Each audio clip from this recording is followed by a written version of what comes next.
ویلایت خطلون تصمیم گرفته شد که جهت پیشگیری و رفع حالتهای فوق‌العاده استاد دوم عمل کننده تشکیل کرده شود.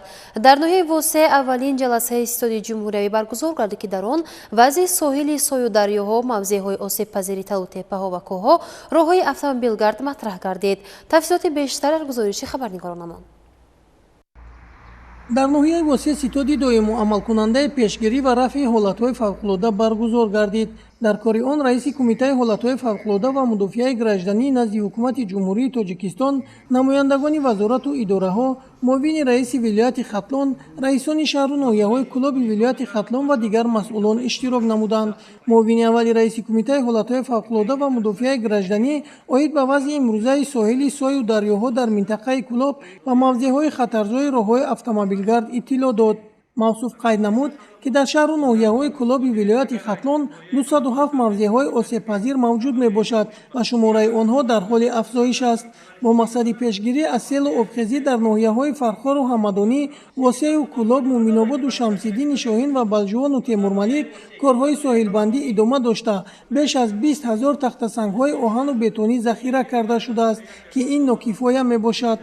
بارشات زیادی برف و باران امساله احتمالیت آمدن سیل را در دریاهای یاخسو، سرخاب و سایها زیاد کرده است. نارسایی تکنیک محصولات ساختمانی و متخصصان به نظر می رسد. زیرساختارهای اگنتی بهداشت زمین و آبیاری نزد حکومت جمهوری تاجیکستان در شهر و ناحیه‌ها به قدر کافی با تکنیک‌های ساحلی تامین نبوده، نقشه پیش بینی شده کارهای ساحلبندی را در سال 2025 پورا به انجام نرسانیدند. در ستاد اوید به همکاری زیج بین کمیته وزارت‌ها، اداره‌های دخلدار و مقامات اجرایی حکومت دولتی آدرس گردیده ابراز داشتند که جهت پیشگیری از آفت‌های طبیعی میباید دسته‌جمعانه فعالیت نمود. در ستاد مذکور سپارش‌های مشخص اوید پیشگیری و رفع حالت‌های فوق‌العاده به وزارت‌های اداره‌های دخلدار داده شد. به رئیسان شهر و ناحیه‌ها دستور داده شد که برای تازه نمودن جوی و زهبورها، سیلراه‌ها و سیلپرتوها چاره‌اندیشی نمایند.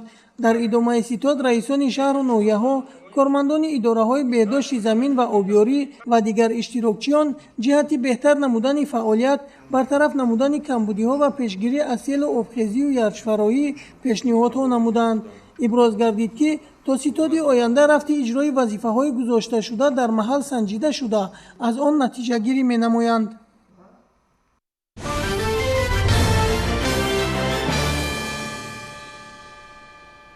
از 1 اپریل سال جاری دعوت جوان پسران سن 18 تا 27 ساله کشور به خدمت حتمی حربی در صف قوه‌های مسلح جمهوری تاجیکستان آغاز می‌یابد. به این مناسبت در شهر و ناحیه‌های کشور واخوری ملاقات با ساکنان و دیگر چاره‌بینی‌های نقشه‌ای ادامه دارد.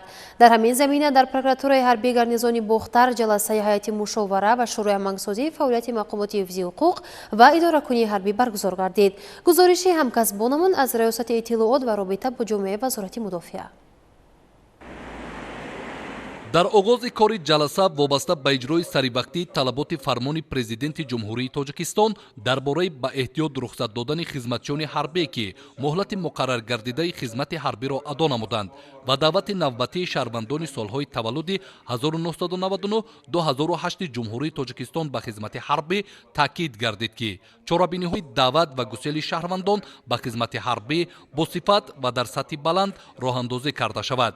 در جلسه مذکور از جانب اشتراکچیان نتیجه حالت رعایت و اجرای طلبات قانون جمهوری تاجیکستان درباره عهدهداری حربی و خدمت حربی، ترتیب ادای خدمت حربی در هیئت ذخیره‌های دعوت سفربری در کار کمیسیه‌های دعوت، کمیساریات‌های حربی و دیگر مقامات وکالتدار مورد بررسی قرار گرفت.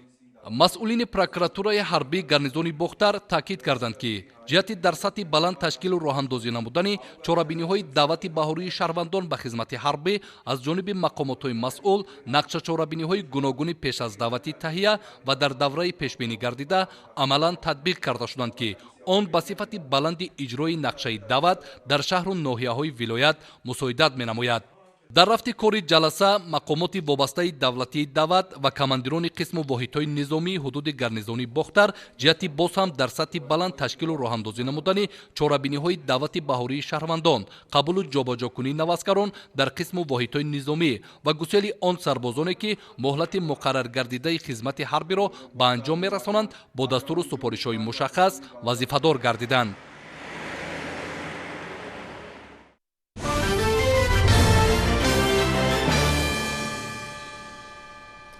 14 март дар мамлакат рӯзи кормандони мақомоти прокуратура таҷлил гардид. Дар иртибот ба ин санад дар шаҳри Хоруғ ҳам чорабинии тантанавӣ доир гардид. Дар ҳамоиш таъкид шуд ки дар солҳои истиқлоли давлатӣ мақомоти прокуратураи Тоҷикистон чун дигар сохторҳои давлатӣ таҳаввулоти зиёдро аз сар гузаронда дар ҷомеа ҳамчун ниҳоди мустақил ва ҷавобгӯ ба принсипҳои демократии давлатдорӣ ҷойгоҳи шоиста касб намуд. дар маҷлисгоҳи мақомоти прокуратураи вилоят чорабинии тантанавӣ баргузор гардид. Зикр гардид ки марҳилаи фаъолияти 34-солаи мақомоти прокуратура барҳало нишон дод ки ин ниҳоди бонуфуз тавонист дар давраҳои душвори таърихии давлатдориямон рисолати худро баҳри ҳифзу ҳимояи ҳуқуқу манфиатҳои давлат ва ҷомеа сарбаландона адо намояд. Дар фарҷом ба бархе аз кормандони мақомоти прокуратура ифтихорномаҳо тақдим гардида собиқадорони меҳнат бо тӯҳфаҳо сарфароз гардонда шуданд. қисми дигари кормандони ин ниҳод бо рутбаву медалҳо ва ифтихорномаҳои прокуратураи генералии ҷумҳурии Тоҷикистон сарфароз гардонда шуда аз номи прокурори вилоят собиқадорон бо мукофоти пулӣ мукофотонида шуданд.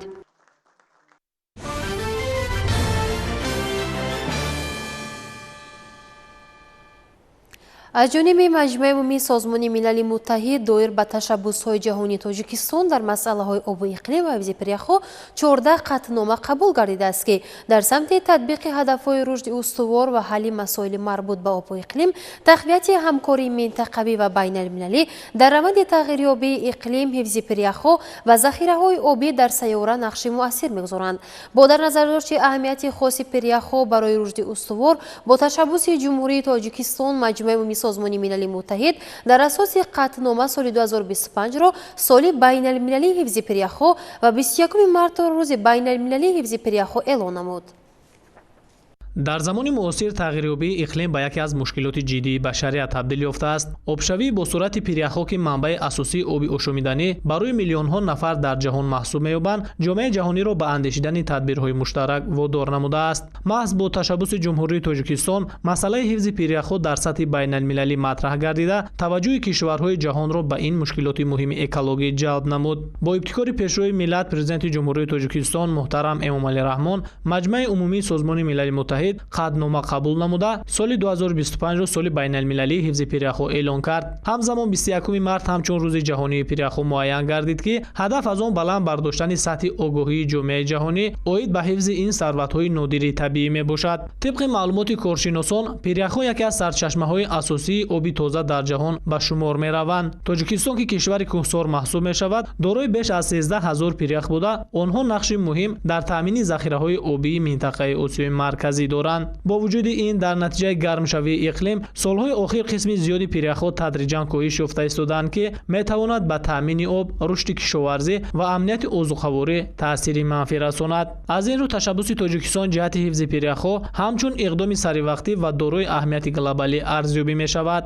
дар доираи ин ташаббус баргузории конференсҳои байналмилалӣ, анҷоми тадқиқоти илмӣ, ҷалби сармоя барои омӯзиш, ҳифзи прияхҳо ва тақвияти ҳамкориҳои кишварҳо дар самти ҳифзи муҳити зист дар назар дошта шудааст. коршиносон бар он назаранд ки танҳо бо ҳамкории давлатҳо ва истифодаи оқилонаи захираҳои табиӣ метавон равандҳои манфии тағйирёбии иқлимро коҳиш дод. ҳифзи прияхҳо на танҳо масъалаи муҳити зист, балки кафолати таъмини об барои наслҳои оянда ба ҳисоб меравад. бинобар ин эълони соли байналмилалии ҳифзи прияхҳо ва рӯзи ҷаҳонии прияхҳо қадами муҳим дар роҳи ҳифзи табиат ва таъмини рушди устувори ҷомеаи ҷаҳонӣ маҳсуб меёбад. тоҷикистон ки ҳамеша ташаббускори масъалаҳои марбут ба об дар сатҳи байналмилалӣ мебошад, минбаъд низ талош хоҳад кард то таваҷҷӯҳи ҷомеаи ҷаҳонӣ ба ҳифзи захираҳои обӣ ва муҳити зист бештар ҷалб гардад.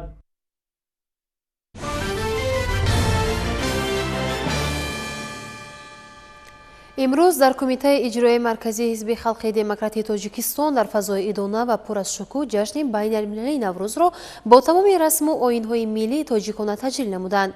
این نمایش ایدونا با اشتراک رهبریت و کارمندان مسئول دستگاه کمیته اجرایی مرکزی، کارمندان مسئول کمیته‌های اجرایی حزب در شهر دوشنبه و ناحیه‌های آن، اعضای تشکیلات جمعیتی جوانان سازندگان وطن و عالمان و شاعران برگزار گردیده رمز احترام به عنعنه‌های نیاگان و وحدت ملی گردید. گزارش همکارانمان در این خصوص. با همان شکل و شیوه و عنعنه‌هایی که خاص به جشن نوروز است، هیئت کارمندان کمیته اجرایی مرکزی حزب خلق دموکراتی تاجیکستان در یکجایی با کارمندان مسئول کمیته‌های اجرایی حزب در شهر دوشنبه و ناحیه‌های آن این جشن را با رعایت رسم و آیین‌های ملی آراستن خانه ایدونا و با شادی و نشاط زیاد استقبال گرفتند. در صحن بینای حزب خلق دموکراتی تاجیکستان خانه نوروزی عبارت از طعام‌های ملی و بهاری، هفسین و هفشین و دیگر آیین‌های خاص این جشن باستانی را آراستند. مهمانان ضمن بازدید همزمان با نمونه‌های هنرهای مردمی از قبیل گلدوزی، چکندوزی و دیگر نمونه‌های هنرهای ملی شناس گردیدند.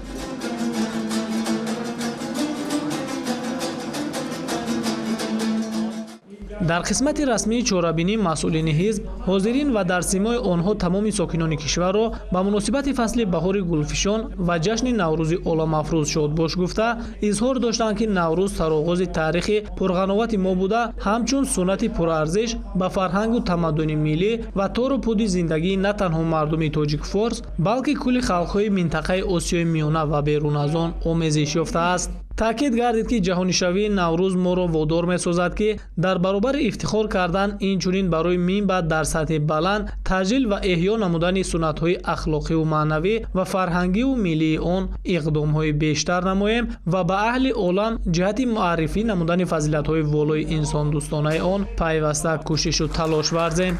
در چهاربینی اشتراکچیان با آرزوهای نیک و نیت سازندگی نوروز بین‌المللی را وصف نموده تاکید داشتند که چنین جشن‌ها برای تحکیم خودشناسی ملی، دوستی و همدلی و ارزش‌گذاری به میراث فرهنگی خلق تاجیک نقش مهم دارد. امروز در دانشکده طب اجتماعی تاجیکستان با اشتراک رهبریت، آموزگاران، دانشجویان و مهمانان تجلیل باشکوه نوروز بین المللی صورت گرفت. این چهاربینی در فضای ایدونا و با احترام به عنعنه‌های ملی دایر شده روحیه نوروزی را در میان اشتراکچیان باز هم بلند نمود. در صحن دانشکده طبی اجتماعی تاجیکستان گوشه‌های نوروزی تشکیل کرده شدند. در این گوشه‌ها دسترخوان نوروزی با طعام‌های ملی از جمله سومالک، هفتین و هفتشین و دیگر رمزهای نوروزی به نمایش گذاشته شده بود. دانشجویان با لباس ملی عنعنه‌های مردمی را معرفی نموده به مهمانان پیرامون فرهنگ قدیمی تاجیکان معلومات پیشنهاد کردند. در جریان چهاربینی ذکر گردید که تجلیل نوروز در تربیت حس وطن دوستی، احترام به ارزش‌های ملی و معرفی فرهنگ غنی تاجیکان میان جوانان اهمیتی مهم دارد. چون این چهاربینی‌ها امکانیت می‌دهد که دانشجویان نه تنها دانش‌های کسبی بلکه فرهنگ ملی و سنت‌های نیاگان را نیز از خود نمایند. در همایش ایدونا در دانشکده طبی اجتماعی تاجیکستان رهبریت این مؤسسه عالی تعلیمی حاضرین را به مناسبت فرارسی جشن بین المللی نوروز تبریک گفته قید کردند که نوروز یکی از قدیمترین و دوست داشته‌ترین جشن‌های ملتی تاجیک بوده، رمز احیا، تازگی طبیعت و آغاز زندگی نو به حساب می‌رود. تاکید گردید که حفظ و گرامی داشت سنت‌های ملی و ارج گذاشتن به فرهنگ نیاگان یکی از وظیفه‌های مهم مؤسسه‌های تعلیمی میباشد. سپس برنامه فرهنگی ایدونا آغاز گردید. دانشجویان دانشکده با اجرای سرودهای ملی، رقصهای زیبای تاجیکی و صحنه‌چه‌های تربیوی هنر و استعداد خود را نمایش دادند. هنرنمایی دانشجویان فضای ایدونا را باز هم رنگین‌تر گردانیده به چهاربینی شکوه و شهامت خاص بخشید. باید ذکر نمود که تجلیل نوروز در دانشکده طبی اجتماعی تاجیکستان هر سال با شکوه و شهامت خاص برگزار گردیده برای دانشجویان و استادان یک میدان معرفی فرهنگ، همدیگر فهمی و دوستی به حساب می‌رود. نوبت به جوانان شد، نوروز مبارک باد. فیلیال ملی شبکه سیما و صدای میر در جمهوری تاجیکستان در همکاری با حکومت شهر دوشنبه و مرکز تعلیمی الوگی ناحیه شاه منصور چهاربینی ایدونای نوروز جشن صلح و نیکی را برگزار نمود. این چهاربینی در باغ فرهنگی فراغتی علیشیر نوایی پایتخت برای ساکنان و مهمانان فضای ایدونه را فراهم ساخت. ساکنان و مهمانان پایتخت از فضای سنتی جشن نوروز بهره بردند. صدای کرنای، تقسیم رایگان سومنک که یکی از رمزهای اساسی نوروز است و رقص و سرودهای دلنشین فضای دلشوبی را با وجود آوردند. در آغاز چورابینی رهبریت فیلیال ملی شبکه سیما و صدای میر در جمهوری تاجیکستان وابسته به اهمیت نوروز جهت احیای معنوی و فرهنگی جامعه اظهار اندیشه کردند. توجه مخصوص به میزهای ایدانه با هفسین و هفشین جلب گردید که هر یک عنصر آنها معنای رمزی خود را دارد. بغیر از اون هفشین و اون نگاره هایی که شما دیده ایستادید، غیر از این خودی همون اشتراکشون رسم ها رو نیز کشیدن بخشته به عید نوروز که این هم فکر اونها، عقیده اونها برای اونی که چگونه اونها نوروز رو میبینن و چگونه اون رو میخواهند دیدن در آینده. البته ما خیلی خرسند هستیم و امیدوار هستیم که باز هم بهتر میشه در آینده. در ادامه از جانب مسئولان شبکه تلویزیونی میر یک قطار اشتراکچیان فعال ساحه و تشکیلات همکار با دیپلم و سپاسنامه ها قدردانی گردیدند. چورابینی با پیشنهاد برنامه رنگین فرهنگی ادامه یافت. نوروز همچون یکی از جشن‌های کهن‌ترین مردمان اوریه تبار امروز نیز مردم را به همدلی، دوستی، نکوکاری و امید به فردای بهتر هدایت می‌نماید. این جشن ماندگار در فرهنگ ملت تمدن آفرین ما مقامی برجسته داشته، دوام قرن‌ها نسبت به این جزء فرهنگ ملی ارج گذاشته می‌شود. در جمهوری تاجیکستان جشن نوروز یکی از مهمترین جشن‌های ملی به شمار می‌رود که همه‌ساله مردم کشور این جشن باستانی را با شکوه و شهامت خاصه تجلیل می‌نماید. نوروز رمز احیای طبیعت، آغاز فصل بهار و نو شدن زندگی میباشد. در عرفه این جشن بزرگ در پایتخت کشور شهر دوشنبه آمادگی‌ها در سطح بلند ادامه دارد. کوچه‌ها با خوی فرهنگی فراغتی و میدان‌های شهر با رمزهای نوروزی آرا داده شده فضای ایدانه تنتنه دارد. در میدان استقلال شهر دوشنبه طبق محتشم سبزه سومنه گذاشته شده است که رمزی اساسی جشن نوروز به حساب می رود. در گرد و اطراف آن درختان آرایشی و دیگر عنصرهای ایدانه نصب کرده شدند. این مکان در روزهای اخیر به یکی از جایهای دوست داشته ساکنان و مهمانان پایتخت تبدیل یافته است.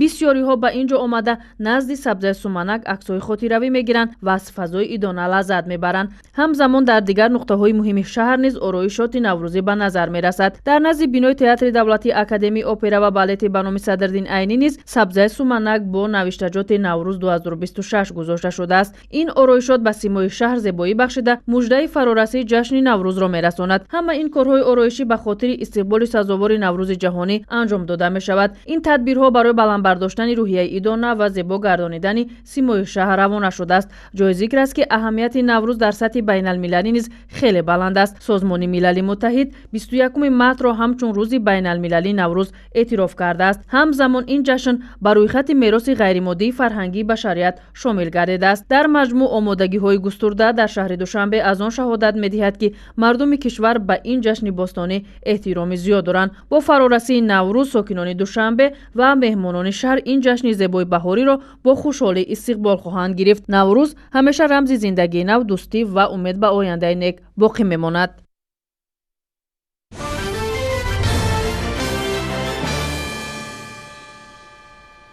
ماه می سال 2026 شهر دوشنبه میزبانی کنفرانسی چهارم بین المللی سطح بلند اوید به 10 ساله بین المللی آب برای رشد استوار سالهای 2018-2028 میگردد.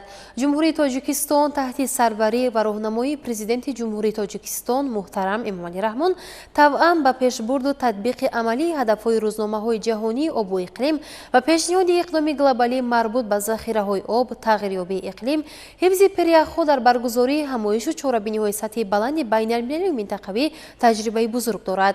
شرح بیشتر در مطلب نوبتی برنامه.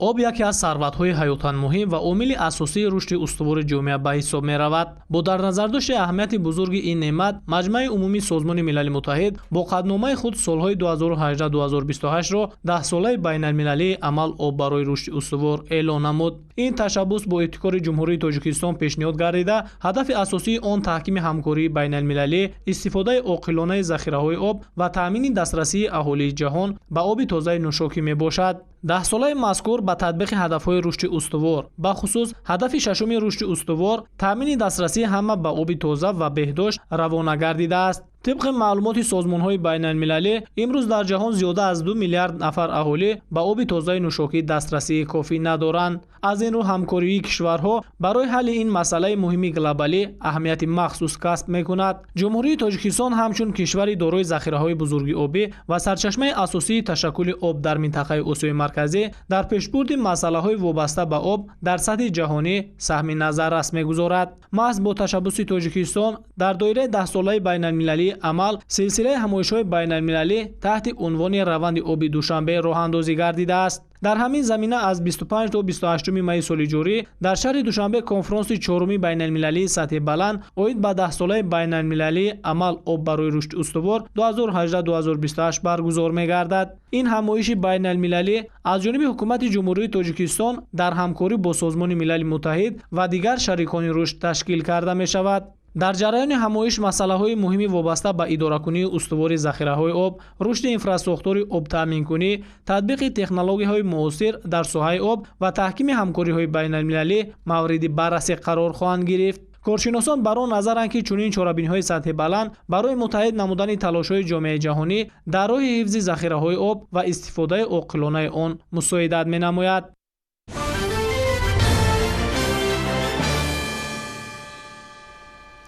бахшида ба 35-солагии истиқлолияти давлатии Тоҷикистон дар мамлакат озмуни ҷумҳуриявӣ топ 35 шарики боэътимоди сол баргузор мешавад. озмун бо дастгирии ҳукумати ҷумҳурии Тоҷикистон баргузор шуда соҳибкорон, ширкату корхонаҳои истеҳсолӣ, бонкҳо, ташкилоти қарзии суғуртавӣ ва дигар ташкилоти хизматрасон метавонанд дар он иштирок намоянд. мақсади баргузории озмун муайян намудани ширкату корхонаҳои боэътимоди ватанӣ, мусоидат дар рушди бахши хусусӣ, тақвият бахшидани муносибатҳои тиҷоратӣ ва шарикии соҳибкорони ватанӣ, ҷалби сармоягузорон ва шарикони хориҷӣ барои ҳамкорӣ бо соҳибкорони боэътимоди Тоҷикистон, ҳавасманд намудани соҳибкорони ватанӣ барои беҳтар кардани сатҳу сифати маҳсулот ва хизматрасониҳои худ мебошад. бахшида ба ҷашни 35-солагии истиқлоли давлатӣ дар кишвар корҳои ободонию созандагӣ бо маром идома доранд.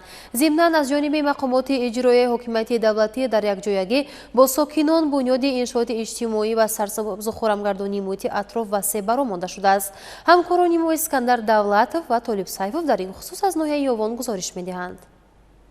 бо ташаббуси мақомоти иҷроияи ҳокимияти давлатии ноҳияи Ёвон дар ҳамкорӣ бо Кумитаи иҷроияи ҳизби халқии демократии Тоҷикистон дар ноҳия ва сокинон аксияи тозагии маҳал ва ниҳолшинонӣ баргузор гардид. дар ин тадбири экологии масъулини Кумитаи ҳифзи муҳити зист ва зерсохторҳои он дар вилояти Хатлон ва ноҳия, кормандони муассисаи давлатии нигаҳдории роҳҳои автомобилгард, волонтерону ихтиёриён ширкат намуданд. дар ин замина баҳри сарсабзу хуррам намудани як гӯшаи диёр, канори роҳи Душанбе Ёвон дар ҳудуди деҳаи чаманзори ҷамоати деҳоти Даҳана 150 бех ниҳоли навъи сузанбарг шинонида шуд. тибқи иттилои масъулин, дар ин мавсим дар ҳама ҷамоати шаҳраку деҳоти ноҳия зиёда аз 30 000 бех ниҳолҳои ҳамешазабзу сояафкан ва мевадиҳанда шинонида шудааст ки зиёда аз 100% дурнаморо дар бар мегирад. дар идомаи тадбирҳои ободонии бахшида ба ҷашни 35-солагии истиқлоли давлатӣ бо ташаббуси сокинону соҳибкорон дар деҳаи ғорчашмаи ҷамоати деҳоти Даҳана корҳои роҳсозӣ бо маром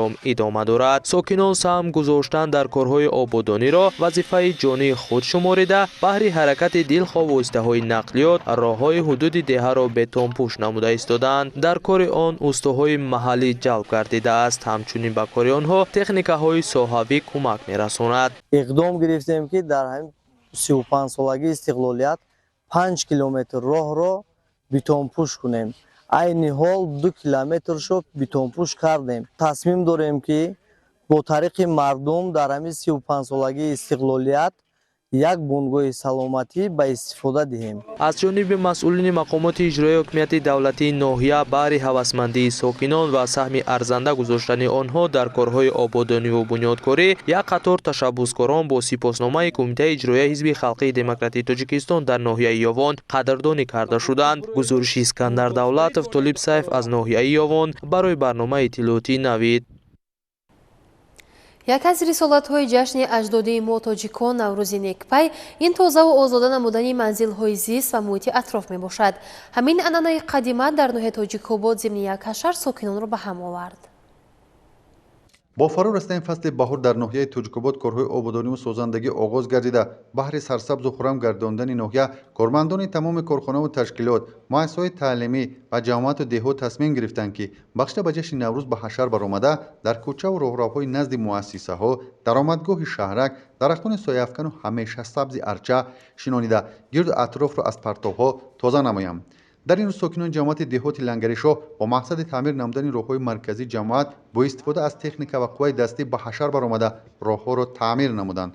سالهای زیاد راههای دهات تابع جماعت دهات لنگرشاه ناحیه ترک‌آباد از درآمدگاه تا مرکز جماعت تعمیر طلب بوده، برای رفت آمد ساکنان به مرکز ناحیه مشکلی ایجاد میکرد. با تشبث صاحبکاران و سهم اهالی با استفاده از تکنیک و قوای دستی راههای بین دهات در مسافه 5 کیلومتر تعمیر کرده شد. از سبب همین بارشات زمستان و بارشات باران ویران شدن، راههای از به تعمیر بدن از همین ناحیه تا دهات لنگرشاه را ما میخواهیم که همینا را برقرار کنیم و تعمیر کنیم. تعمیر و تجدید و منفش نمودن راههای بین محله ها در پرتو کارهای آبادانی عملی گردیده تا امروز کوچه های اساسی دههای دوردست با دستگیری مقامات اجراییه و صاحبکاران تعمیر گردیده. زحمت اهلانه ساکنان ناحیه امکان داد که کارهای آبادانی وسعت تازه پیدا نماید.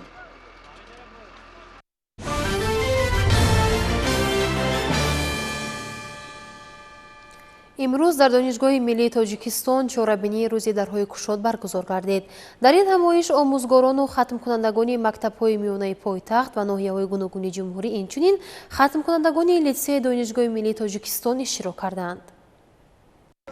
ҳамасола чун анъана дар тамоми муассисаҳои таҳсилоти олии мамлакат бо хатмкунандагони мактабҳои таҳсилоти умумӣ ва литсею гимназияҳо ҳамоишҳо баргузор мегардад. ин навбат довталабонро ансамбли халқии наврӯзи донишгоҳи миллии тоҷикистон бо садои мусиқии ҷаззоби баҳорӣ истиқбол гирифта, сипас онҳо аз намоишгоҳи ин муассисаи олии таълимӣ ки аз дастовардҳои илмию таълимии устодону кормандон ва донишҷӯёни факултетҳо иборат буд боздид намуданд. баъдан роҳбарияти донишгоҳ роҷеъ ба фаъолият ва дастовардҳои донишгоҳ ба довталабон сухан гуфта қайд намуд ки имрӯзҳо донишгоҳи миллии тоҷикистон яке аз марказҳои бузурги илмию таълимӣ ба ҳисоб рафта беҳтарин шароитҳоро барои толибилмон муҳайё сохтааст. ҳамзамон зикр шуд ки донишгоҳ бо як зумра донишгоҳҳои хориҷӣ шартномаҳои ҳамкорӣ дошта, донишҷӯёни лаёқатманд метавонанд таҳсили худро дар хориҷа низ давом диҳанд. дар идомаи суханронӣ дар атрофи омӯзиши курсҳои махсуси забонҳои хориҷӣ, интихоби ихтисосҳои гуногун, ҷараёни корҳои таълиму тарбия дар донишгоҳ андешаҳои ҷолиб сурат гирифт. илова бар ин барои интихоби касби ояндаи хеш бо масъулини факултетҳо ва зумрае аз омӯзгорон ҳам суҳбат шуданд.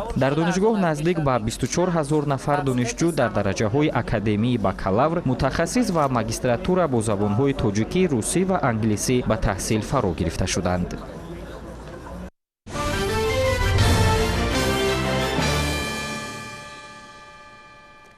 امروز در تالار کنسرواتوری ملی تاجیکستان کنسرت حساباتی خوری دانشجویان برگزار گردید که به جشن 35 سالگی استقلال دولتی بخشیده شد.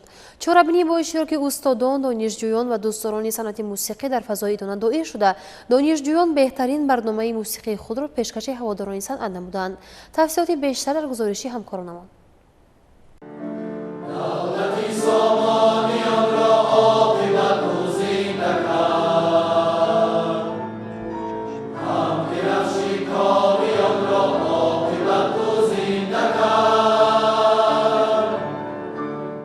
کنسرت حساباتی خوری دانشجویان کنسرواتوری ملی به جشن 35 سالگی استقلالیت دولتی بخشیده شده در فضای تنتنوی برگزار گردید. برنامه کنسرتی از سرود و اثرهای وطن دوستانه و موسیقی کلاسیکی ملی عبارت بوده. دانشجویان هنر خود را پیشکش تماشابینان نمودند.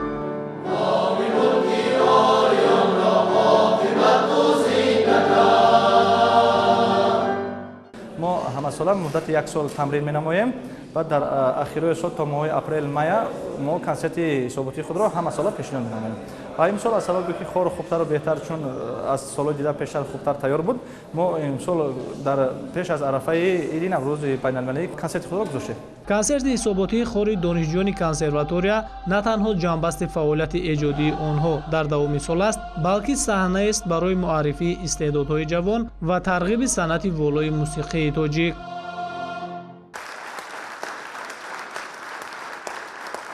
من از مهارت یعنی جوانی بسیار با استعدادی کنسرواتوریمون فخر میکنم که ما چنین دانشجویان چنین استادان و چنین جوانانی صاحب ذوق و صاحب استعداد داریم. چنین چورابینی‌ها برای رشد صنعت خور و تربیت نسل جوان هنرمند اهمیتی کلان دارند. زیرا توسط چنین برنامه‌ها دانشجویان نه تنها مهارت کسبی خود را تکمیل می‌دهند، بلکه حس وطن‌دوستی و احترام به ارزش‌های ملی نیز در آنها تقویت می‌یابد. کنسرت حساباتی خوری دانشجویان کنسرواتوریا با اجرای سرودهای دلنشین انجام یافت و بار دیگر نشان داد که صنعت موسیقی تاجیک در زمان استقلال رشد و نموی تازه پیدا کرده است.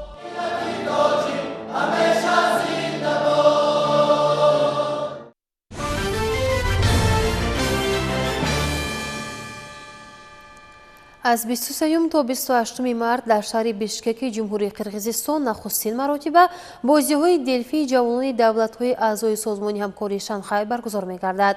در این نمایش سطح بلند از تاجیکستان 38 نفر هنرنمایی می‌کنند. اینچنین از این شماره 3 نفرشان به هیئت داوطلبان بین‌المللی شامل می‌گردند. نمایندگان تاجیکستان در رویه اکادمی استرادا سازهای ملی آوازخوانی و رسامی اشتراک می‌کنند.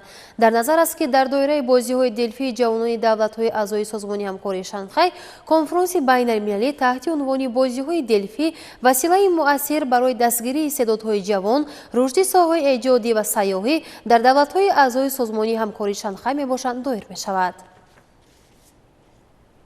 فعالیت مؤسسه‌های تا مکتبی تحت توجه رهبریت دولت حکومت جمهوری تاجیکستان قرار داده شده.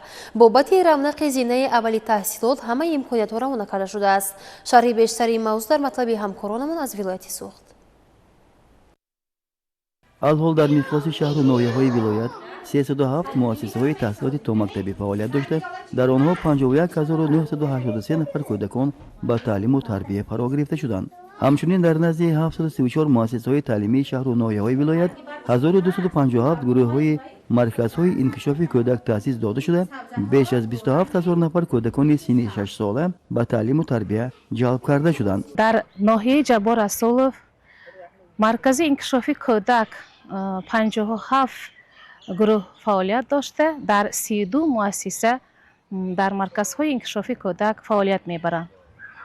در 57 گروه 1266 نفر کودکان به تعلیم و تربیت فرا گرفته شدند. در شهر و دهات کانی بادام نیز عین حال 22 عدد مؤسسه‌های تحصیلاتی تا مکتبی با فراگیری 3227 نفر و در نزد 46 مؤسسه‌های تحصیلاتی میانه عمومی 59 گروه‌های انکشاف کودک با تعداد 1225 نفر خردسالان فعالیتی با مرام دارند. سالی سپری شده در ولایت یکچند مؤسسه‌های تحصیلات میانه عمومی و تا مکتبی مورد استفاده قرار داده شدند و سال جاری نیز به استقبال 35مین سالگرد استقلال دولتی جمهوری تاجیکستان به استفاده دادن چنین انشاءات‌های جشنی در نظر داشته شده است.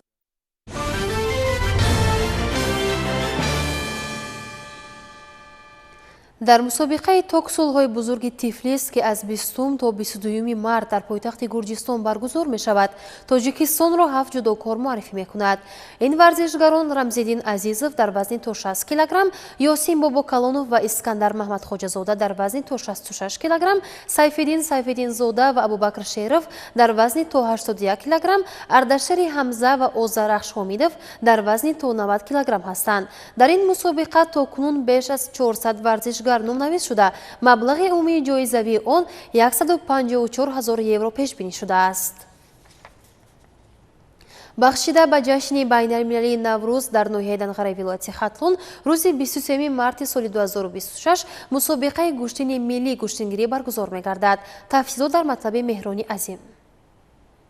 бахшида ба истиқболи ҷашни бошукӯҳи наврӯзи байналмилалӣ ва дарёфти ҷоизаи устоди иттиҳоди ҷамоҳири шӯравӣ усмонқул таваралиев дар деҳаи бульёни болои ҷамоати деҳоти исмат шарифои ноҳияи данғараи вилояти хатнон рӯзи 23 марти соли 2026 мусобиқаи гӯштини миллии гӯштингирӣ баргузор мешавад. дар мусобиқаи гӯштини миллии гӯштингирии ноҳияи данғара паҳлавонони шинохтаи ҷумҳуриҳои тоҷикистон, ӯзбекистон, афғонистон ва федератсияи русия иштирок менамоянд. маврид ба тазаккур аст ки дар мусобиқаи мазкур садҳо инъому тӯҳфаҳои арзандаи дона ва даҳҳо гову уштуру асп паҳлавонони ғолибиро низ интизор аст.